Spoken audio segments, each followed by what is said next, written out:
বন্ধুরা, 2 ম্যাচে দুর্দান্ত ব্যাটিং এর পর অবশেষে লর্ডসে চাপে টিম ইন্ডিয়া। হ্যাঁ বন্ধুরা, দ্বিতীয় দিনের শেষে বড় চাপের মুখে শুভমান গিলদের ব্যাটিং লাইন আপ।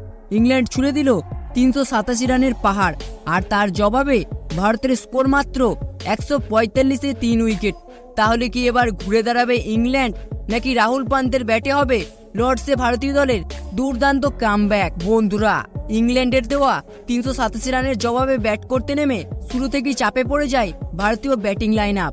যশস্বী জয়সওয়াল মাত্র 8 বলে 13 রান করে ফিরে যান। তারপর অধিনায়ক শুভমান গিলও বেশিক্ষণ টিকতে পারেননি, 44 বলে করেন মাত্র 16 রান।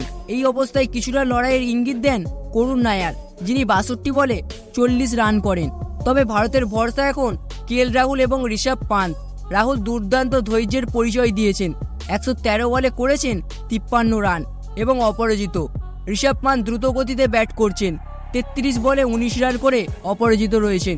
দ্বিতীয় দিনের শেষে ভারতের স্কোর 145 রানে 3 উইকেট। এখনও 242 রান পিছিয়ে ভারতীয় দল। বন্ধুরা, এই সিরিজে প্রথমবার টস জিতে ব্যাটিং নিয়েই বাজিমাত করে ইংল্যান্ড। জো রুটের দুর্দান্ত সেঞ্চুরি 104 রান দলকে এনে দেয় মজবুত ভিত। তার সঙ্গে দারুণ ব্যাটিং করেন ব্রাইডন কার্স 56, জেমি স্মিথ 51 এবং বেন স্টোকস 44। অলি পোপও করেন 44 রান।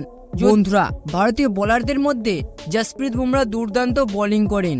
তিনি নেন 5টি গুরুত্বপূর্ণ উইকেট মাত্র 74 রান দিয়ে। সিরাজের ঝুলিতে 2টি উইকেট, নীতিশ কুমার রেড্ডি 2টি উইকেট এবং জাদেজা 1টি উইকেট পান। বন্ধুরা, এই মুহূর্তে ম্যাচ ব্যালেন্স থাকলেও ভারত বড় রানে পিছিয়ে।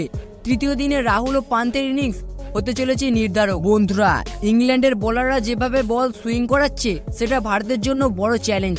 তাহলে কি হবে তৃতীয় দিনে? ভারতের ব্যাটিং ঘুরে দাঁড়াবে, না ইংল্যান্ড করবে লর্ডসে দাপট? তো বন্ধুরা, আপনাদের কি মনে হয় কোন দল জিতবে এই ম্যাচটি, ভারত নাকি ইংল্যান্ড? আপনার মতামতটি অবশ্যই কমেন্ট বক্সে লিখে জানাবেন। তো বন্ধুরা, ভিডিওটা দেখে যদি একটু ভালো লেগে থাকে তাহলে ভিডিওটিতে অবশ্যই একটি লাইক করে দেবেন এবং চ্যানেলটিতে নতুন হলে অবশ্যই চ্যানেলটি সাবস্ক্রাইব করে দেবেন। ধন্যবাদ।